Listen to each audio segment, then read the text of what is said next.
Olá, vamos dar continuidade à gravação que temos feito para expor um pouco as ideias contidas no livro de Nikolai Bukharin, A Economia Mundial e o Imperialismo. Vamos expor hoje o capítulo 4, que trata da estrutura interna das economias nacionais e a política alfandegária. Lembremos que Bukharin, a exemplo de Lenin, está preocupado em investigar como, neste processo de expansão do capitalismo por todo o planeta, desenvolve-se também o capitalismo financeiro, portanto, a fusão dos interesses do capital industrial com o capital bancário. Qual é o ponto de partida de Bukharin neste capítulo 4, a estrutura interna das economias nacionais e a política alfandegária? Ele retoma um pouco das ideias que foram desenvolvidas nos capítulos anteriores. Como observa, vimos precedentemente que a economia mundial oferece o aspecto de uma rede imensa, tecida de um emaranhado de laços econômicos os mais diversos, baseados nas relações de produção encaradas em sua amplitude mundial. Esses laços econômicos que ligam entre si o conglomerado das economias individuais, leia-se economias nacionais, comprimem-se e tornam-se mais densos desde que passamos a examinar as economias nacionais no contexto da economia mundial, isto é, os laços econômicos existentes nos limites das unidades do Estado. Lembremos que, para Bukharin, a exemplo de outros autores no campo do marxismo que, à mesma época, analisaram o desenvolvimento do capitalismo, cada vez mais a independência ou o isolamento das economias nacionais vai se tornando um fenômeno do passado, uma vez que, na medida em que o capital se expande, ele também vai estabelecer uma rede de relações, a expansão do capital conduz à constituição de uma rede de relações entre os territórios mais distintos, entre as nações, seja porque estas nações fornecem matéria-prima, seja porque estas nações contraem empréstimos e ficam totalmente ou quase subordinadas, ou quase totalmente subordinadas aos países da metrópole, aquilo que, à época, se chamava o polo avançado do capitalismo. O elo forte do capitalismo, para retomarmos aqui uma expressão de Lenin. Prossegue Bukharin observando que o processo de constituição dos estados modernos, portanto, dos estados nacionais, como forma política determinada, engendrou-se segundo experiências e necessidades econômicas. O Estado desenvolveu-se sobre determinada base econômica e constituiu-se apenas como a expressão de relações econômicas. Portanto, não é o Estado que cria o capitalismo, mas o movimento do capital que cria o Estado sob determinada configuração, ou instaura o Estado com uma configuração bem distinta daquela que ele, Estado, possuía, por exemplo, no período do absolutismo ou mesmo na fase concorrencial do capitalismo. Não podemos perder de vista que a expansão do capitalismo produziu a fase monopólica do capital, aquela na qual predominam as grandes empresas que se aglutinam a fim de dominarem o mercado e mesmo o processo de cartelização, onde as grandes empresas acabam dividindo o mundo entre si. Neste sentido, a coesão estatal configurou-se assim tão somente como expressão da coesão econômica. Portanto, não é o Estado que produz o capitalismo, e sim o capitalismo que vai conduzir a uma nova configuração da esfera estatal. O fato da economia mundial se tornar cada vez mais entrelaçada não significa, de maneira alguma, que esta economia mundial tenda a suprimir os seus conflitos internos ou mesmo as disputas entre os territórios nacionais. A destruição total das antigas formas econômicas conservadoras, iniciada com o aparecimento dos primeiros embriões do capitalismo, é uma realidade. A eliminação orgânica dos concorrentes mais frágeis no contexto das economias nacionais, ou seja, a ruína dos pequenos ofícios, o desaparecimento das formas intermediárias, o desenvolvimento da grande indústria, entre outros fenômenos, cede lugar em nossos dias. Esses nossos dias se refere àquela conjuntura e estrutura que está sendo analisada por Bukharin, cede lugar em nossos dias a um período crítico de luta violenta entre colossais adversários no mercado mundial. Portanto, a expansão do capital não atenua o conflito entre as nações, mas, pelo contrário, acirra este conflito, uma vez que cada vez mais o grande monopólio precisa disputar mercados.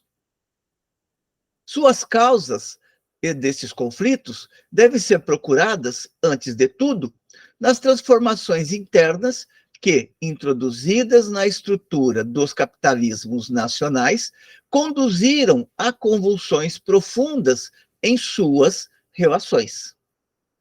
Essas modificações, para Bukharin, manifestam-se por meio da formação e da expansão dos monopólios capitalistas. Cita como exemplo a presença dos cartéis, dos sindicatos industriais, aquelas grandes associações patronais, trustes, aquelas grandes empresas que passam a ter o controle do mercado, e consórcios bancários, porque os bancos também neste processo se fundem para terem uma maior presença no cenário mundial. Trata-se, portanto, de um processo que ocorre agora, a partir deste momento, no âmbito internacional e não apenas nas fronteiras nacionais. De tal modo que a cartelização nacional da indústria, que constitui a cartelização nacional da indústria, constitui um dos principais fatores de aglutinação nacional do capital. Para Bukharin, o processo de organização dos monopólios capitalistas é a sequência lógica e histórica do processo de concentração e centralização do capital. Os monopólios não surgem do nada. Os monopólios nascem do próprio processo de expansão e concentração dos capitais, nas quais aquelas pequenas e médias empresas tendem cada vez mais a serem solapadas pelo grande complexo industrial. Assim como os destroços, deste modo, assim como sobre os destroços do monopólio feudal, nasceu a livre concorrência dos artesãos, que levaria ao monopólio da classe capitalista sobre os meios de produção, também no interior da classe dos capitalistas, a livre concorrência cede lugar, cada vez mais, à limitação da concorrência e à formação de gigantescas economias que monopolizam a totalidade do mercado nacional. Estas economias, prossegue Bukharin, não poderiam ser encaradas como fenômenos anormais ou artificiais, produtos de estímulos do Estado. Os direitos aduaneiros, as tarifas ferroviárias, os prêmios, as encomendas ou subsídios governamentais, certamente contribuíram para acelerar o processo de desenvolvimento do capitalismo monopólico. Porém, não constituíram, e muito menos constituem, sua condição necessária. Por outras palavras, não é a partir do Estado que Bukharin vai explicar o desenvolvimento do capitalismo, do monopólio e da instituição e da constituição de um capitalismo internacional. Mas, pelo contrário, é a partir do desenvolvimento do capitalismo intensivo e extensivo que ele vai procurar situar o que é o Estado na fase dos monopólios. Portanto, não é a supraestrutura que criou a infraestrutura, e sim a infraestrutura, a base econômica, que, em última instância, produziu transformações na supraestrutura. Isto não quer dizer que infraestrutura e supraestrutura estejam separadas. No entanto, Bukharin está procurando acentuar aqui a leitura marxiana clássica de que, no limite, em última instância, é a partir do econômico que podemos compreender as grandes transformações que ocorrem no plano da vida social. Na realidade, prossegue ele, é certo grau de concentração no domínio da indústria que se configura, nesse quadro, com a condição sine qua non para a configuração do Estado, tal como o Estado passa a existir sob o domínio do capital monopólico. Com efeito, quanto mais desenvolvidas são as forças produtivas do trabalho de um país, tanto mais poderosos são os monopólios. Papel essencial desempenhou, neste sentido, o sistema de sociedades anônimas, que facilitou o investimento de capital na produção e fez surgir empresas de amplitude sem precedentes na história do desenvolvimento econômico, mesmo em outras fases que antecedem ao capitalismo, e, sobretudo, nestas fases anteriores ao desenvolvimento do capitalismo. Porém, observa Bukharin, as coisas não se limitam a um simples processo de organização no interior dos ramos industriais isolados. Estes ramos industriais isolados passam por ininterrupto processo de aglutinação num só sistema, de transformação em organização única.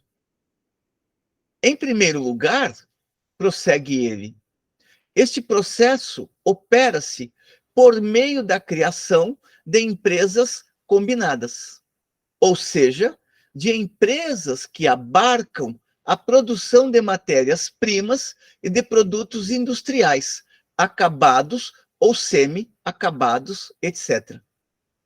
Ele pode englobar e engloba, este processo pode englobar e engloba os mais diversos ramos da produção, dado que estes ramos, em maior ou menor grau, são colocados direta ou indiretamente em mútua dependência sob o efeito da moderna divisão do trabalho. Para facilitar a leitura, ele cita um exemplo. Se, por exemplo, um truste elabora ao lado de determinado produto, um truste elabora ao lado de determinado produto essencial um derivado qualquer, passa a aspirar, em seguida, à conquista do monopólio deste ramo da produção, o que, por sua vez, impele como resultado a produção em base de monopólio dos produtos que poderiam substituir este derivado. Na sequência, é a produção das matérias-primas que, por seu turno, se transforma em objeto dessa mesma cobiça, e assim por diante. Criam-se, desta forma, combinações difíceis de entender à primeira vista, tais como a união das indústrias dos metais e do cimento, do petróleo e da glicose, entre outros setores de produção. Esta concentração, prossegue ele, esta concentração e centralização verticais da produção, na medida em que cada vez mais a indústria vai se ramificando e vai fazendo pontes com outras indústrias aparentemente não ligadas à indústria matriz ou à empresa matriz, esta concentração e centralização verticais da produção significam, de um lado, redução da divisão social do trabalho, uma vez que fundem numa única empresa o trabalho que antes estava disperso entre várias empresas. E, por outro lado, estimulam a divisão social do trabalho no contexto da nova unidade de produção. Considerado na escala social, todo processo, portanto, tende, assim, a transformar o conjunto da economia nacional em uma única empresa combinada, por meio de um vínculo de organização que entrelaça a totalidade dos ramos de produção. Portanto, os complexos produtivos vão se tornando progressivamente cada vez mais complexos. Eles vão se tornando, ao mesmo tempo, cada vez mais poderosos e em condições de dominar fatias significativas de um determinado mercado. O mesmo processo pode ser verificado também em relação aos bancos. Não é só o capital, não é apenas o capital industrial que se concentra. O capital bancário, neste processo, também vai se tornando cada vez mais amplo, cada vez mais profundo, cada vez mais uma figura determinante no interior da economia. O mesmo processo, portanto, opera-se ainda em larga escala pela penetração do capital bancário na indústria e pela transformação do capital em capital financeiro, aquela fusão entre o capital industrial e o capital bancário. Neste ponto de sua reflexão, Bukharin resgata uma importante passagem de Rudolf Hilferding, que escreveu um clássico livro intitulado O Capital Financeiro. Dirá ele, resgatando Hilferding, uma parte sempre maior do capital industrial não pertence aos industriais que o põem em circulação. Contam com esse capital apenas por intermédio do banco, que, em face deles, representa os proprietários do dito capital. O próprio banco, por outro lado, é obrigado a engajar na indústria uma parte crescente de seus capitais. O resultado é que o banco se transforma cada vez mais num capitalista industrial. Esse capital bancário, isto é, esse capital dinheiro, que é, assim, efetivamente transformado em capital industrial, eu o chamo de capital financeiro. É, portanto, por meio de diversas formas, por meio de diversas formas de crédito, de retenção de ações, de obrigações e de partes de fundador, que o capital bancário vai operar como centro organizador da indústria, E essa organização do conjunto da produção de um determinado país vai se tornando tanto mais poderosa quanto ou é, de um lado, a concentração industrial e, de outro, a concentração dos bancos. A essa ligação econômica específica entre os bancos e os diferentes ramos da produção corresponde, por sua vez, observa Bukharin, um modo particular de direção superior de uns e de outros. Os representantes da indústria administram os bancos, ao mesmo tempo em que representantes dos bancos passam a administrar as indústrias, sobretudo com a participação acionária que passam a ter no interior destas unidades produtivas ou no interior das empresas. As empresas do Estado também se estendem neste processo, principalmente naquele setor que envolve a indústria extrativa do país. Para Bukharin, os poderosos bancos do Estado incluem-se igualmente no sistema geral. São múltiplas as formas de interdependência destas empresas públicas e das empresas econômicas privadas. Mas é o crédito que exerce o papel principal. Estabelecem-se relações estreitas na base do sistema misto, em que cada empresa se compõe de elementos públicos e de elementos privados. Em geral, trata-se da participação dos grandes monopólios. Aqui é importante destacar como que o Estado também vai se tornando uma espécie cada vez mais frequente de agenciador do desenvolvimento do capital. Aqueles setores que não são lucrativos para investimento do capital, ou então aqueles setores que são muito custosos para o capital, acabam deixando esta tarefa ao Estado. Todas estas peças, prossegue Bukharin em sua reflexão, todas essas peças deste sistema, organizado em larga escala, e aqui ele está se referindo a cartéis, bancos, empresas do Estado, trusts e tudo mais, são objeto de incessante processo de integração. Tal processo acentua-se na medida em que se desenvolve a concentração capitalista.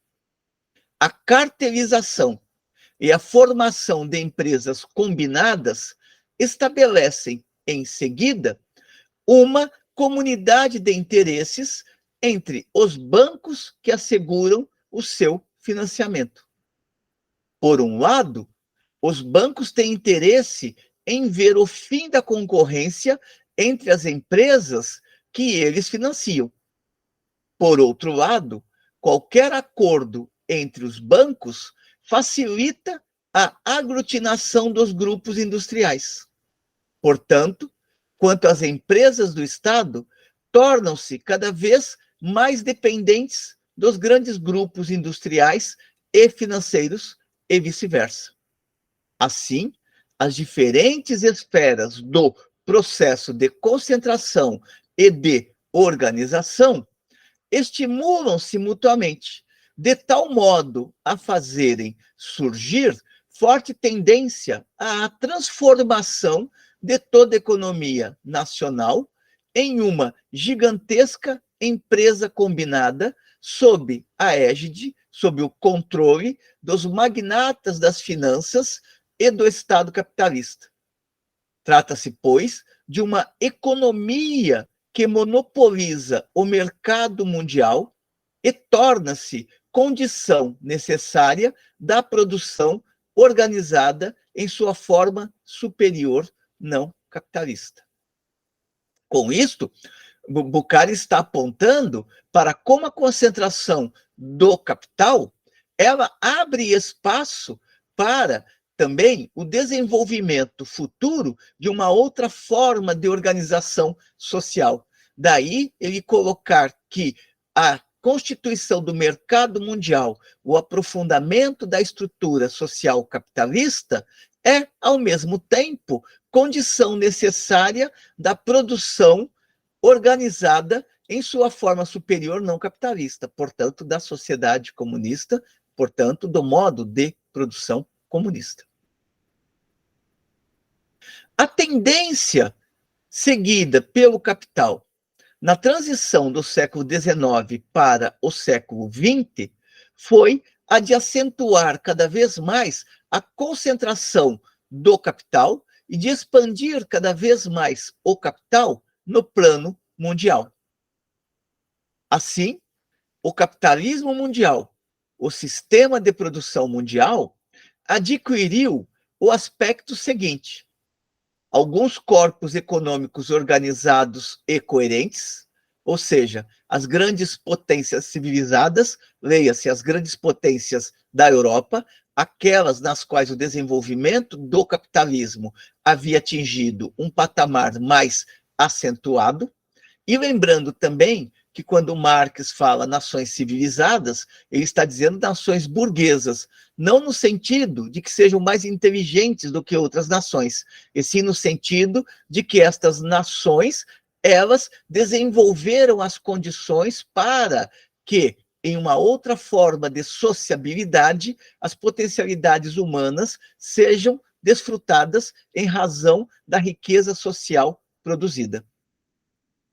Portanto, o capitalismo mundial, o sistema de produção mundial, adquiriu o aspecto seguinte: alguns corpos econômicos organizados e coerentes, grandes potências civilizadas, e uma periferia de países retardatários, ainda sob regime agrário ou semi-agrário. Aqui ele estava olhando para aquele leque de países que a terminologia configurou sob a expressão terceiro mundo. Portanto, ao lado de países altamente industrializados, ainda subsistiam países de desenvolvimento econômico extremamente limitado, no sentido de que não haviam adentrado efetivamente ao estágio de produção capitalista industrial e mesmo ao estágio da produção capitalista.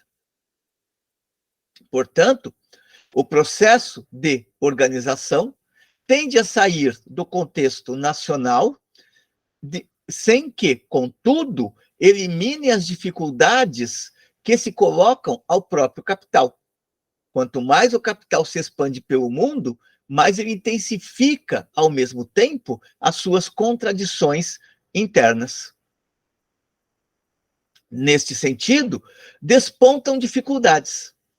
Em primeiro lugar, é bem mais fácil vencer a concorrência no terreno nacional do que em âmbito mundial.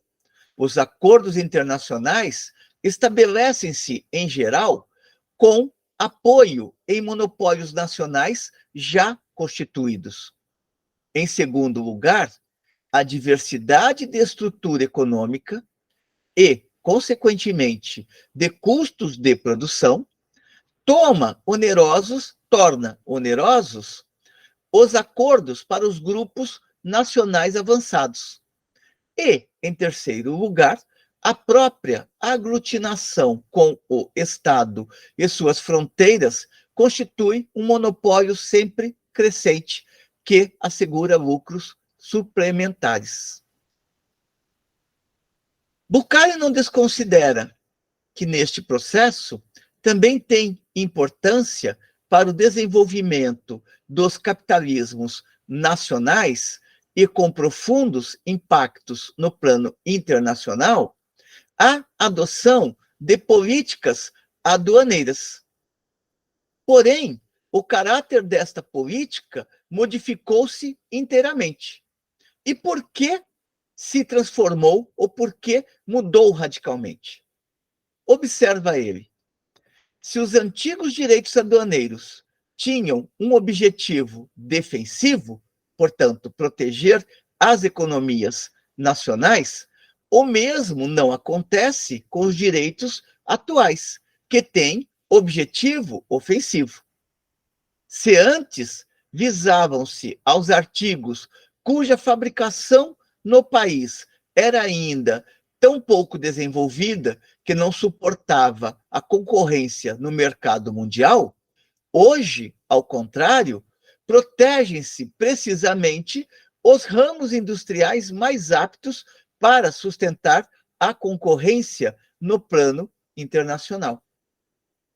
Desenvolve-se, neste sentido, um incremento do protecionismo no interior do capitalismo, que está se tornando cada vez mais internacional em suas bases. Mas não apenas um protecionismo, como, por exemplo, existia na época dos mercantilistas. Trata-se, desta vez, de um protecionismo de caráter superior. O protecionismo superior de nossos dias é a fórmula estatal da política econômica dos cartéis. E por quê? Porque os direitos alfandegários modernos são direitos de cartéis, um meio para que adquiram lucro suplementar. Pois se, no mercado externo, a concorrência é eliminada ou reduzida ao mínimo, os produtores podem elevar os preços em toda a margem deixada pelos direitos aduaneiros. Ora, prossegue ele, esse lucro suplementar dá a possibilidade de escoar as mercadorias no mercado externo a preços inferiores aos preços de custo, a preços vis.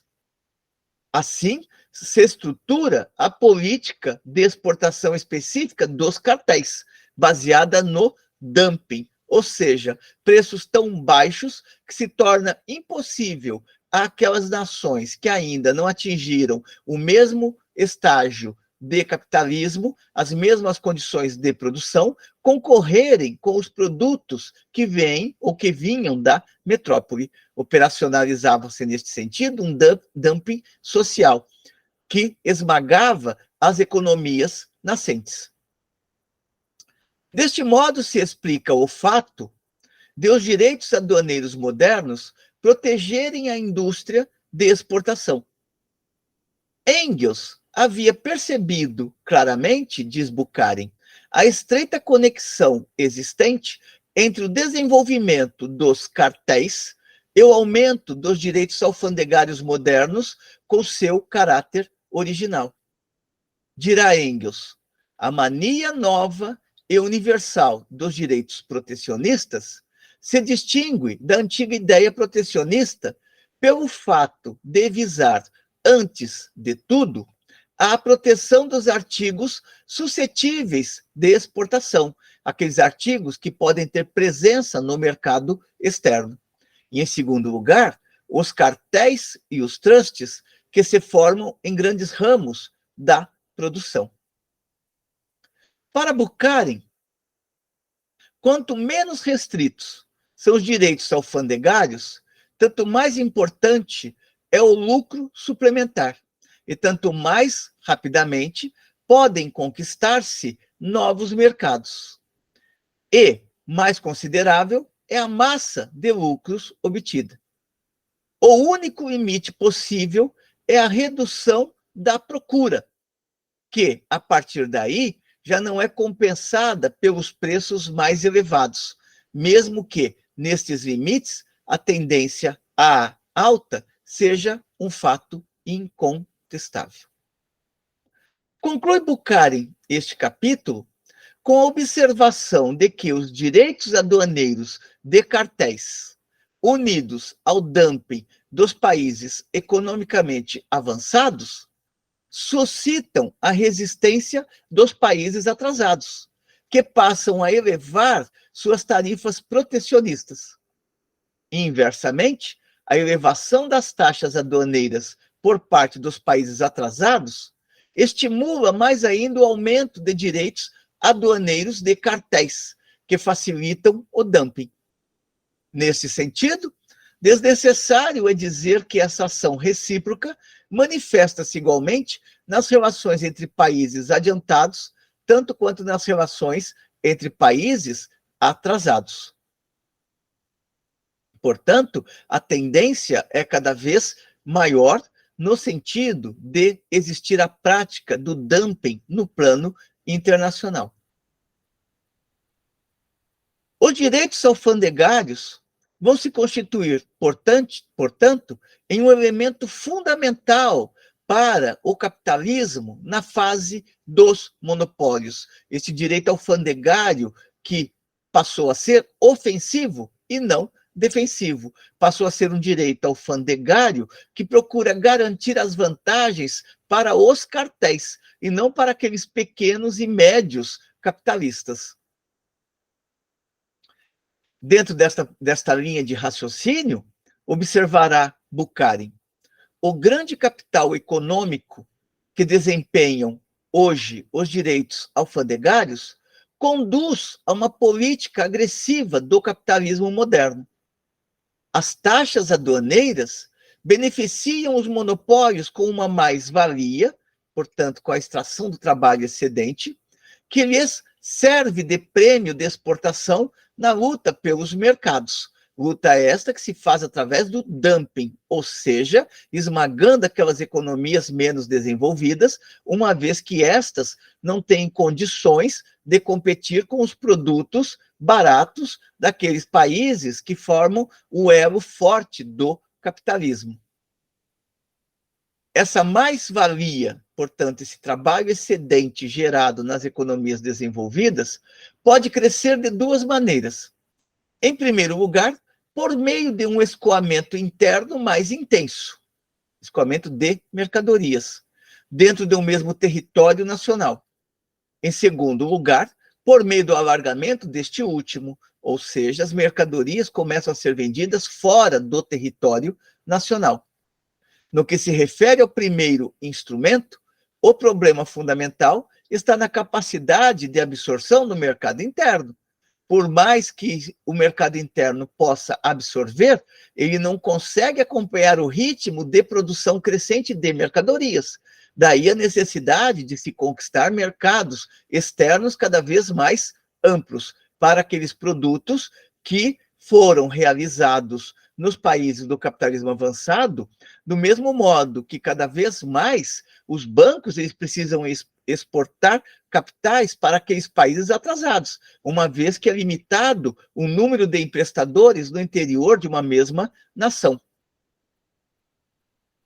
Ativada no domínio dos negócios, amplia-se o território econômico. Quanto menos restrito é este território, tanto mais elevado é o lucro suplementar em igualdade de condições. Tanto mais fáceis são o pagamento de prêmios de exportação e a prática do dumping. E tanto mais importante é o escoamento para o mercado exterior e mais elevada a taxa de lucro.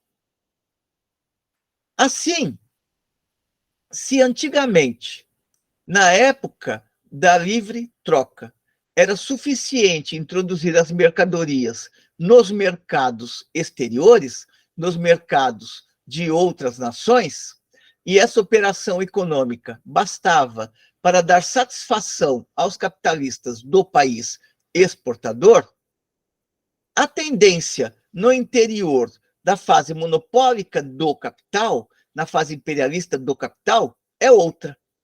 Hoje, observa Bukharin, os interesses do capital financeiro exigem, antes de tudo, a expansão do território nacional, isto é, ditam uma política de conquista, de pressão direta da força militar, de anexação imperialista.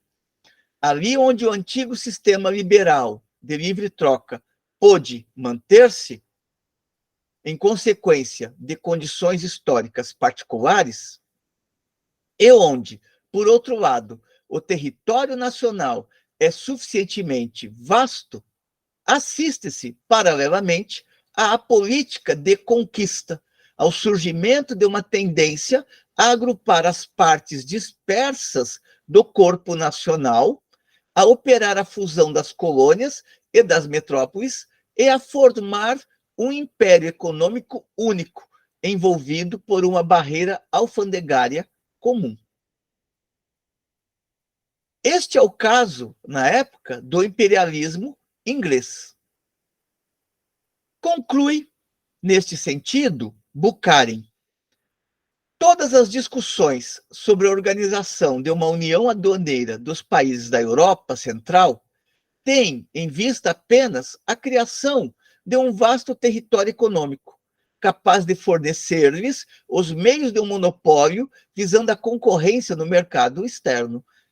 Observemos hoje a constituição dos grandes blocos econômicos, dentre os quais a Comunidade Europeia.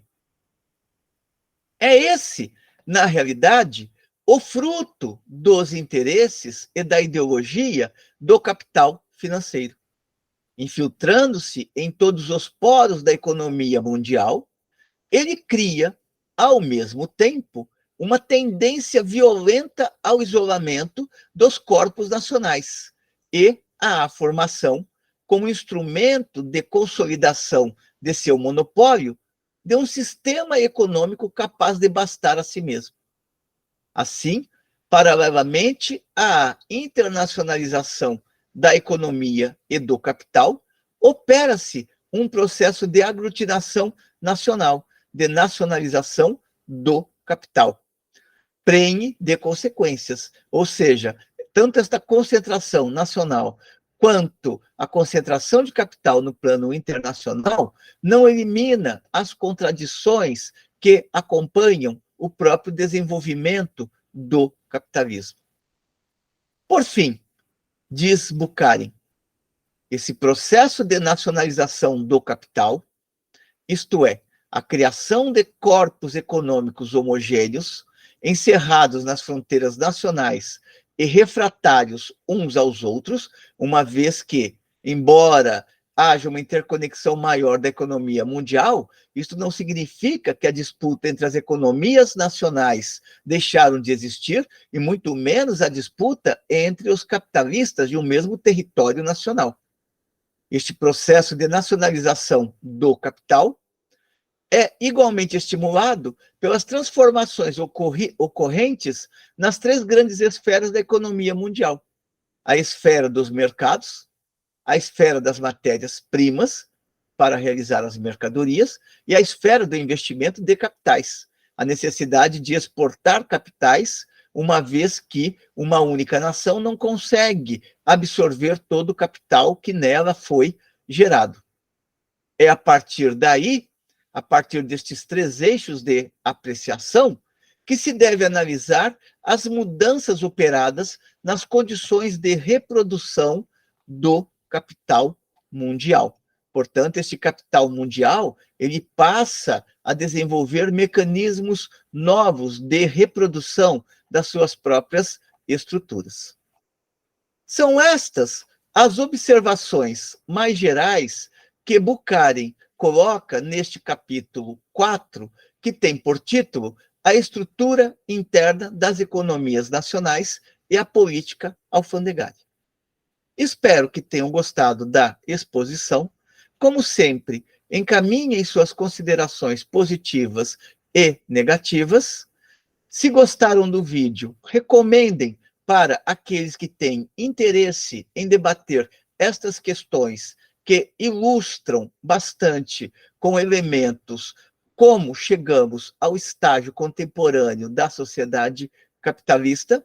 E, de outra parte, continuemos aqui gravando os nossos vídeos e procurando contribuir com a formação das novas gerações de estudantes e de pesquisadores, sobretudo resgatando estes textos que acabaram sendo progressivamente esquecidos pelo espaço acadêmico. Até uma próxima.